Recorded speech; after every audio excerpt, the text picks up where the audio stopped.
Alors, on va amener l'image de notre ciel dans notre composition. Donc, je retourne dans mon explorateur et je glisse mon image à l'intérieur de ma composition. Donc là, voilà mon image. Alors, on remarque qu'elle est un peu plus petite que l'image d'origine que j'avais.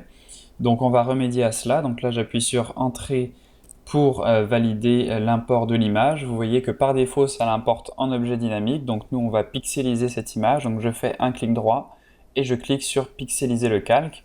Donc vous voyez que l'icône disparaît et qu'on a maintenant à notre disposition des pixels. Je vais cacher ici l'image de base pour juste garder mon ciel.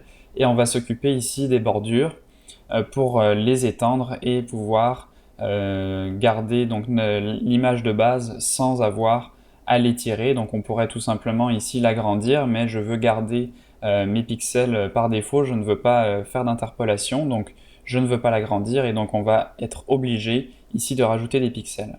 Alors là encore, il y a plusieurs façons de faire. On pourrait encore une fois y aller avec l'outil tampon et essayer de patcher ici cette zone transparente, mais on va utiliser l'intelligence de Photoshop, encore une fois avec l'outil contenu pris en compte, pour éteindre les bords de notre calque. Donc là, je vais sélectionner ici les bordures.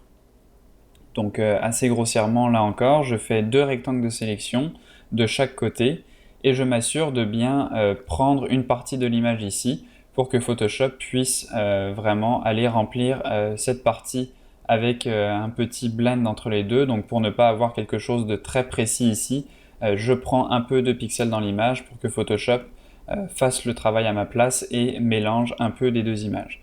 Donc là, je vais retourner dans dans édition, pardon, remplir et faire un contenu pris en compte. Donc là, je le fais directement sur mon calque. C'est pas grave forcément de toujours.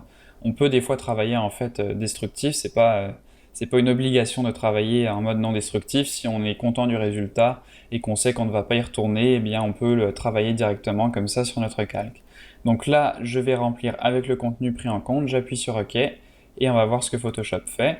Donc là, il calcule et vous allez voir que c'est vraiment parfait. Donc vous voyez que Photoshop a bien réussi à mélanger les parties à l'intérieur de notre sélection et à les étendre de façon très correcte. Vous voyez qu'ici on n'a vraiment aucune cassure et on a vraiment l'impression que ça fait partie de la même image. Il a eu un peu plus de mal ici sur les montagnes. Vous voyez que là on commence à sentir un peu la répétition, mais de toute façon, vu qu'on n'a pas besoin des montagnes dans notre image, c'est pas grave.